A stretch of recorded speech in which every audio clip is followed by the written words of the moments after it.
السلام علیکم ورحمۃ اللہ وبرکاتہ۔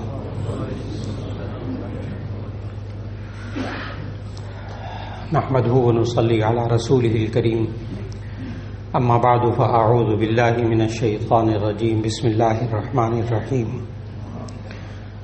سبحان الذي اسرى بعبده ليلا من المسجد الحرام الى المسجد الاقصى الذي باركنا حوله لنريه من آياتنا إنه هو السميع البصير۔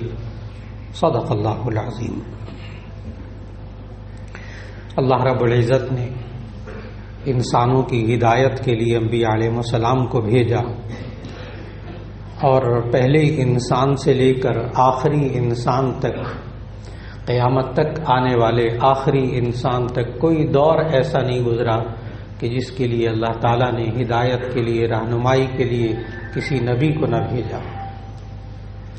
یہاں تک کہ جو پہلا انسان تھا اس کے لیے کون نبی ہوگا، تو اللہ تعالیٰ نے پہلے انسان ہی کو نبی بنا کر بھیج دیا، آدم علیہ السلام کو، اور آخری نبی حضرت محمد رسول اللہ صلی اللہ علیہ وسلم کو بنا کر بھیجا۔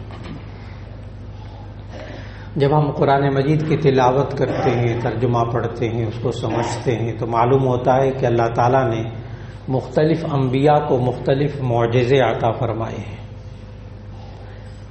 آج ان معجزات کے بارے میں بھی ہماری نئی نسل بہت ناواقف ہے، اور اس کے ذہنوں میں معجزے کے بارے میں ہمارا کیا عقیدہ ہونا چاہیے، کیا یہ صرف ایک واقعہ ہوتا ہے یا اس کا تعلق ہمارے ایمان کے ساتھ ہوتا ہے، اس کو سمجھنا بہت ضروری ہے۔ چنانچہ لفظ معجزہ، اس کا لفظی مطلب ہوتا ہے عاجز کر دینے والی چیز۔ یہ اس میں فاعل ہے باب افعال سے، گرامر کے اعتبار سے، اور اسلامی اور شرعی دینی اصطلاح کے اعتبار سے معجزہ کہتے ہیں ہر وہ کام جو اللہ تعالیٰ کسی نبی کے ہاتھوں، رسول کے ہاتھوں ظاہر فرماتا ہے، اور وہ عام انسان وہ کام نہیں کر سکتا۔ باقی معجزات احادیث میں ہیں، لیکن قرآن حکیم میں مستقل طور پر انبیاء کے معجزات کا ذکر ہے۔ ان پر ایمان لانا ضروری ہے، ان کی کوئی تعویل نہیں کرنی چاہیے، ان کی کوئی اور تعبیر نہیں کرنی چاہیے۔ جیسے اللہ نے قرآن مجید میں کہا ویسا ہی اس پر ایمان رکھنا ضروری ہے۔ پھر جب ہم معجزات کا مطالعہ کرتے ہیں تو ہمیں معلوم ہوتا ہے کہ ہر نبی کو اللہ تعالیٰ نے اس وقت کے ماحول کے مطابق معجزات عطا فرمائے، اور چونکہ نبی صلی اللہ علیہ وسلم کو اللہ تعالیٰ نے بالکل آخر میں بھیجنا تھا اور قیامت تک کے لیے بھیجنا تھا، اس لیے نبی صلی اللہ علیہ وسلم کو ایسے معجزات عطا فرمائے جو قیامت تک وہ انسان، عام انسان نہیں کر سکیں گے،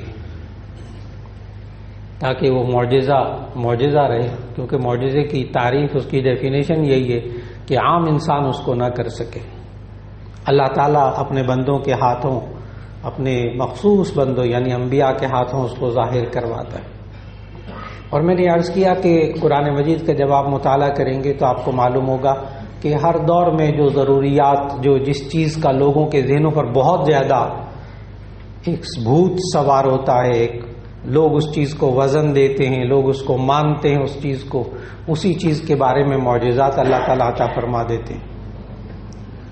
جیسے موسیٰ علیہ السلام کی معجزات قرآن مجید میں، اس وقت کے لوگ، خاص طور پر فرعون، وہ خود جو دنیا میں حکومت کرتا تھا وہ صرف اور صرف جادوگروں کے بل پر حکومت کرتا تھا اور اپنا ظلم۔ چنانچہ اللہ تعالیٰ نے موسیٰ علیہ السلام کو جو معجزہ عطا فرمایا تو اس کے مقابلے میں فرعون نے جادوگروں کو ہی اتارا۔ تفصیل سے قرآن مجید میں موجود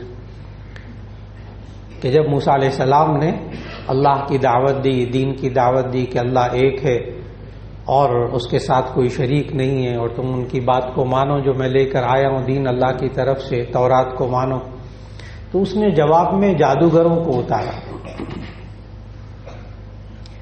اور جادوگر جب میدان میں اترے تو آپ نے پڑھا قرآن مجید میں کہ اس نے جادوگروں نے رسیاں پھینک دیں، رسیاں ڈال دیں اور ان کو اپنے جادو کے ذریعے سانپ بنا دیا۔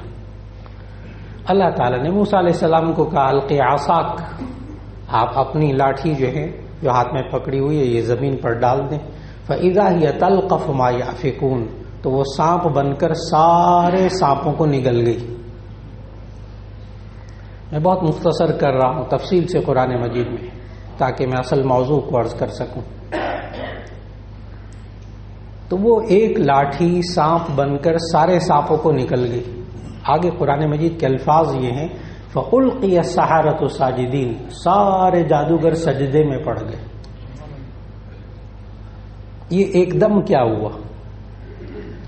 آپ حضرات میں سے کوئی ڈاکٹر ہوں گے، کوئی انجینئر ہوں گے، کوئی بہت ماشاءاللہ میدانوں مختلف میدان کے ماہر ہوں گے۔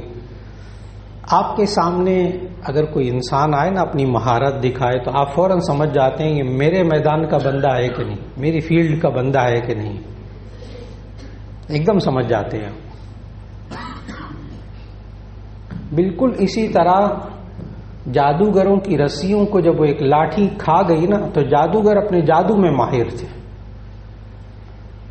انہوں نے یہ سمجھ لیا کہ یہ جادوگر نہیں، یہ موسیٰ جادوگر نہیں۔ فَأُلْقِيَ السَّحَرَةُ سَاجِدِينَ، سارے جادوگر سجدے میں گر پڑے۔ اور پھر اتنا پکا ایمان لائے کہ آپ قرآن مجید کی آیات کی تلاوت کیجئے کہ فرعون نے دھمکیاں لگائی ان کو۔ فرعون نے کہا لَأُصَلِّبَنَّكُمْ فِي جُذُوعِ النَّخْلِ وَلَتَعْلَمُنَّ أَيُّنَا أَشَدُّ عَذَابًا وَأَبْقَىٰ، میں تمہیں کھجور کے تنوں میں نا سولی دوں گا، پھانسی دوں گا، پھر تمہیں پتہ چلے گا کون زیادہ عذاب دینے والا ہے۔ جادوگروں کو کہا تو موسیٰ پہ ایمان لے آئے، اس کے رب پر ایمان لے آئے۔ بڑی دھمکیاں لگائی اس نے، لَأُقَطِّعَنَّ أَيْدِيَكُمْ وَأَرْجُلَكُمْ مِنْ خِلَافٍ وَلَأُصَلِّبَنَّكُمْ فِي جُذُوعِ النَّخْلِ، میں تمہارے ہاتھ پاؤں کٹوا دوں گا اور تمہیں سولی پہ لٹکاؤں گا یہاں کھجور کے درختوں میں، پھر تمہیں پتہ چلے گا کون۔ اس سب دھمکیوں کے باوجود ان جادوگروں نے کہا کہ ہم موسیٰ اور اس کے رب پر ایمان لاتے ہیں، تو نے جو کرنا ہے کر لے۔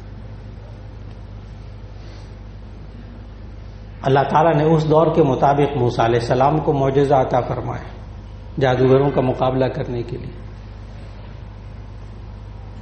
اور پھر حضرت عیسیٰ علیہ السلام کے معجزات کا آپ مطالعہ کرتے ہیں، اس دور میں میڈیکل سائنس بڑی ترقی کی ہوئی تھی، طب، علم طب بہت ترقی تھی۔ خود موسیٰ علیہ السلام کے زمانے میں بھی کیمسٹری بڑی عروج پر تھی، اسٹرانومی، علم فلکیات کمال کا تھا۔ جو حضرات اسپیس سائنس تھوڑا بہت مطالعہ رکھتے ہوں گے وہ سمجھتے ہوں گے اس بات کو کہ گلیلیو نے دوربین ایجاد کی، تو وہ دوربین کے ایجاد کرنے سے پہلے وہ لوگ اتنے اسٹرانومی میں، علم فلکیات میں اتنے ماہر تھے کہ 7 میں سے 6 سیارے زمین پر بیٹھے بیٹھے دریافت کر چکے تھے۔ کیا کمال ہوگا ان لوگوں کا ذہن کا، یونانی لوگ، رومی لوگ، کمال۔ موسیٰ علیہ السلام کے زمانے میں کیمسٹری کتنے کمال کی تھی، علم کیمیا،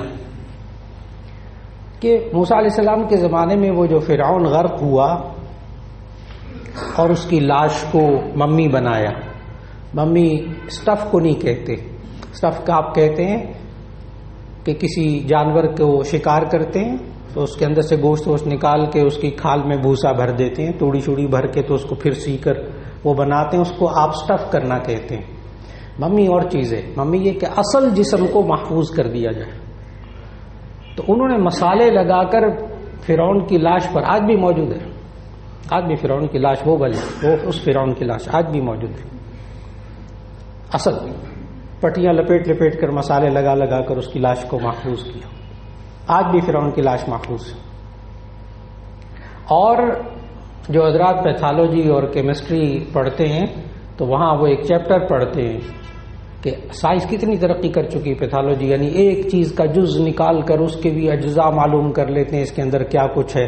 لیکن فرعون کی ممی کو، اس کے جسم کو جو پٹیاں باندھ کر مسالے لگا کر محفوظ کیا گیا، سائنس کی کتابوں میں لکھا ہے کہ آج تک ہم معلوم نہیں کر سکے کہ وہ کیا چیزیں لگائی تھیں۔ ان کا کمال دیکھیں کیمسٹری کا، آج تک معلوم نہیں کر سکے، سائنسدانوں نے ابھی تک ہاتھ چھوڑے ہوئے، ہم نہیں معلوم کر سکے کہ کیا چیزیں لگائی تھیں۔ اللہ نے ایسا محفوظ کروایا ان کے ہاتھوں سے، تو کیمسٹری کے ماہر. حضرت عیسیٰ علیہ السلام کے زمانے میں ابراہیم علیہ السلام کے زمانے میں ابراہیم علیہ السلام کو معجزات دیے گئے. اب ان کے زمانے کے اندر یہ علم فلکیات اور علم کیمسٹری یہ بھی کمال کی تھی. بہت ماہر لوگ تھے ابراہیم علیہ السلام کے زمانے میں. تعمیرات کے کتنے ماہر، قوم عاد، قوم سمود. پہاڑ کھڑا ہے نا، کیا تعمیرات کرتے ہوں گے. آج بھی موجود کھنڈرات کہ پہاڑ بالکل صحیح سالم کھڑا ہے، اور اس کے اندر دروازہ بنایا، اس کے اندر کمرے بنائے، اس کے اندر ہال بنائے، اس کے اندر کھانے کی میز بنائی، اس کے اندر کرسیاں بنائیں، اور ایک بھی پتھر نہیں ٹوٹا ہوا، سب صحیح سالم اندر سے پہاڑ. کمال ہے کہ نہیں تعمیرات کا. آج بھی موجود کھنڈرات، لوگ جاتے ہیں دیکھتے پہاڑ کو تراش کے. کیا انسان تھے وہ، بڑی مہارتیں تھیں ان کی، بڑی طاقتور قومیں تھیں. ابراہیم علیہ السلام کے زمانے میں اب وہ لوگ چاند اور سورج کی پوجا کرتے، خاص طور پر سورج کی پوجا کرتے تھے، آگ کی پوجا کرتے تھے، آگ کی پرستش کرتے تھے. اس لیے کہ جب آپ کیمسٹری پڑھتے ہیں تو کیمسٹری میں اصول بتایا جاتا ہے کہ زندگی کی جو اکائی، جو بنیاد ہے زندگی کی، وہ حرارت ہے.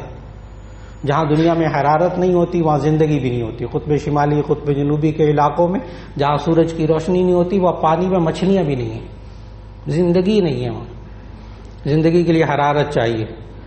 اب حرارت ہمیں دو چیزوں سے ملتی ہوئی نظر آتی ہے انسانوں کو، ایک سورج سے، ایک آگ سے. چنانچہ وہ سمجھتے تھے کہ یہ خدا ہے، یہی تو زندگی دینے والے ہیں. سورج کی بھی پوجا کرتے تھے. جاہل قوم نہیں تھی وہ، کوئی ان پڑھ قوم نہیں تھی ابراہیم علیہ السلام کی قوم. وہ جاہل پتہ کس چیز سے تھی؟ وحی الہی سے. علوم و فنون کے ماہر تھے وہ لوگ. جاہل قوم نہیں تھی کہ جو آگ کو سجدہ کرتی تھی. وہ جہالت ان کے اندر جو تھی وہ وحی الہی سے جہالت تھی، وہ اس سے ناواقف تھے. کیا وحی الہی میں یہ بتایا جاتا ہے کہ اس چاند اور سورج اور آگ کو پیدا کرنے والا بھی کوئی اور ہے، بس یہ وحی الہی سے معلوم ہوتا ہے. یہ انبیاء آ کر بتاتے ہیں. تو حضرت ابراہیم علیہ السلام کو جو معجزہ دیا گیا، حضرت ابراہیم علیہ السلام کو ان لوگوں نے آگ میں ڈالا. اور آپ آیات جب پڑھتے ہیں نا کہ ابراہیم علیہ السلام کہنے لگے انہی کو، جب چاند کو دیکھا تو کہا کہ یہ میرا رب ہے. ساتھ میں پارے میں پوری تفصیل. چاند کو دیکھا، کہا میرا یہ رب ہے. جب چاند غائب ہو گیا کہنے لگے رب تو کبھی غروب ہی نہیں ہوتا، یہ کیسا رب ہے. پھر سورج دن کو نکلا تو کہنے لگا فلما رأى الشمس بازغة قال هذا ربي هذا اکبر. یہ خدا ہے نا، یہ بڑا ہے. ابراہیم علیہ السلام کہہ رہے. دیکھیں قوم کو کیسے سمجھایا. فلما رأى الشمس بازغة قال هذا ربي هذا اکبر. جب سورج نظر آیا دن کو کہنے اصل میں یہ ہے نا بڑا خدا. جب وہ شام کو وہ بھی غروب ہو گیا، فلما افلت، جب وہ بھی غروب ہو گیا، قال یا قوم انی بریء مما تشركون. یہ تم نے کیسا خدا بنایا جو غروب ہو جاتا ہے؟ خدا تو ہر وقت موجود ہوتا ہے، یہ تو غائب ہو گیا. یعنی قوم کو کیسے سمجھایا. وہ لوگ اس کی پوجا کرتے تھے.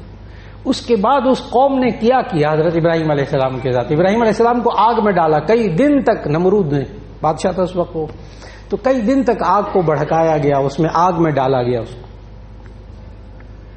آپ ذہن میں رکھیے گا ابراہیم علیہ السلام کو آگ میں کیوں ڈالا گیا. پتہ ہے وہ قوم آگ کی پوجا کرتی تھی. انہوں نے صرف آگ میں نہیں ڈالا، اپنے خدا کے سپرد کیا تھا جس کی وہ پرستش کرتے تھے. بھڑکایا اور ان کو آگ میں ڈالا. اب جناب بارش آتی، بادل آتے، آگ بجھ جاتی، اللہ کے لیے کتنا آسان تھا. لیکن قرآن مجید پڑھیے گا، اللہ تعالیٰ نے اس آگ کو کیا کہا. قلنا یا نار کونی بردا وسلاما علی ابراہیم. اور یہ بھی ذہن میں رکھیے گا، بخاری شریف کی حدیث ہے کہ حضرت ابراہیم علیہ السلام کو کپڑے اتار کر آگ میں ڈالا گیا تھا. بخاری شریف کی حدیث. اور نبی صلی اللہ علیہ وسلم پتہ کیا فرمایا کہ آخرت میں، بخاری شریف کی حدیث میں، اسی حدیث میں، کہ آخرت میں جب سب لوگ بے لباس ہو کر جمع ہوں گے نا قیامت کے دن، تو سب سے پہلے جس کو لباس پہنایا جائے گا وہ ابراہیم علیہ السلام ہوگا. کہ ان کو اللہ کے دین کی خاطر بے لباس کیا گیا تھا، تو آخرت میں سب سے پہلا لباس جو ہے وہ حضرت ابراہیم علیہ السلام کو پہنایا جائے گا. تو اللہ نے اس آگ کو کیا کہا تھا؟ معجزہ دیکھیے گا، اللہ نے اس آگ کو کہا قلنا، ہم نے کہا، یعنی اللہ نے کہا یا نارو کونی بردم و سلامن علی ابراہیم، اے آگ تو ٹھنڈک والی ہو جا، بردن، بجھنے کو نہیں کہا، جلتی رہے، لیکن تیرا کام ہے حرارت پہنچانا، گرمی پہنچانا، تو ٹھنڈک والی ہو جا، وہ سلامن، اور تو سلامتی والی ہو جا، تیرا کام ہے تباہی مچانا، تو سلامتی والی ہو جا، علی ابراہیم، ابراہیم علیہ السلام پر، قلنا یا نارو کونی بردم و سلامن علی ابراہیم۔ آگ ٹھنڈی ہو گئی، بجھی نہیں، جلتی رہی، لیکن اس نے ابراہیم کو نہیں جلایا۔ معجزہ دیکھیے، قرآن معجزہ۔ پھر اس قوم نے حضرت ابراہیم، آپ پڑھیے قرآن مجید، سیرت کی کتابیں پڑھیے، قصص القرآن پڑھیے، پھر ابراہیم علیہ السلام کو اس قوم نے تنگ نہیں کیا،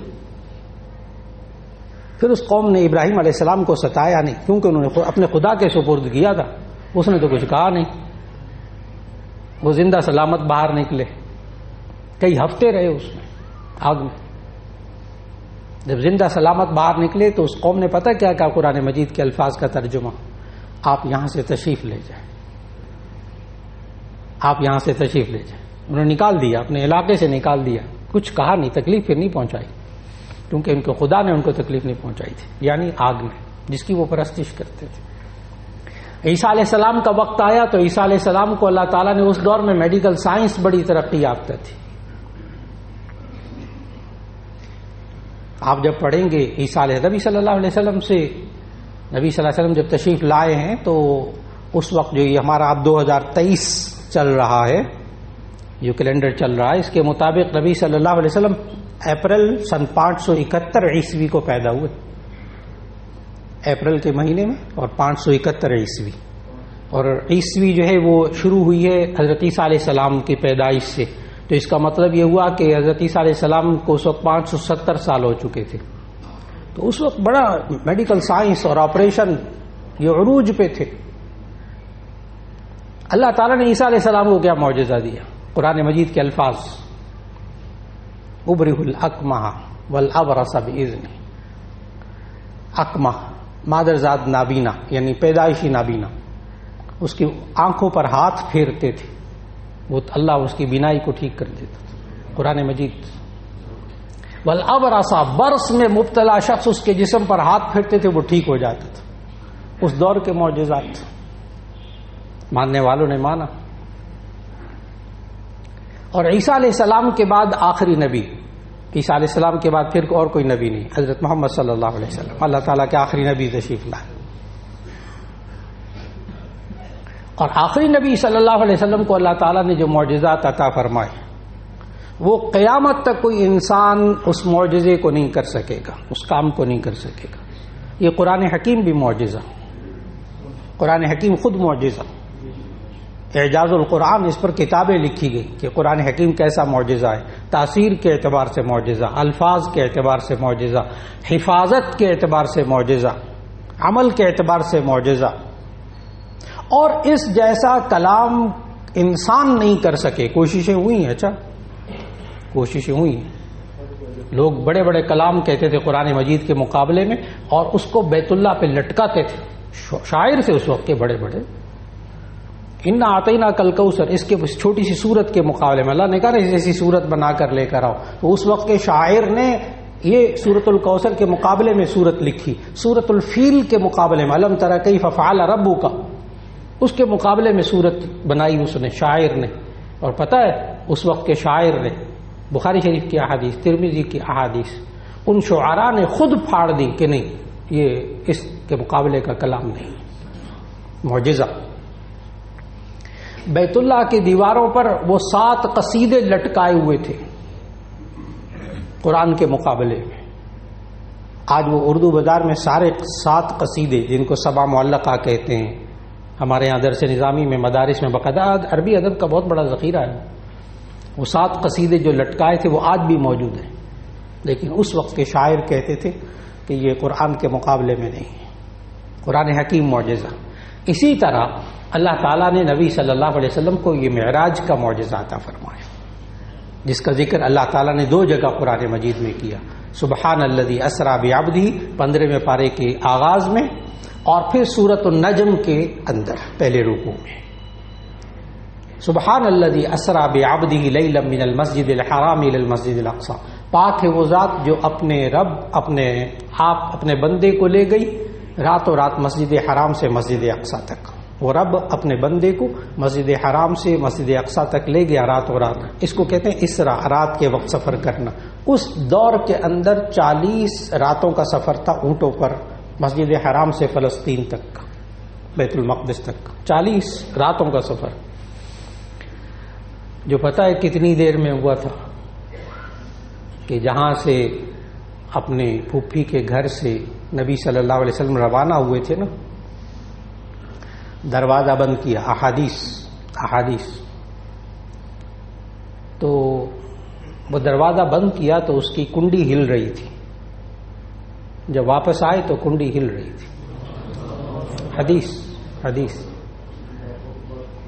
کنڈی ہل رہی تھی. اور پھر وہ مسجد اقصی سے سدرۃ المنتہا 7 آسمانوں تک، اور وہاں سے واپس آنا. آج کل تو سائنس آسمان کو مانتی نہیں.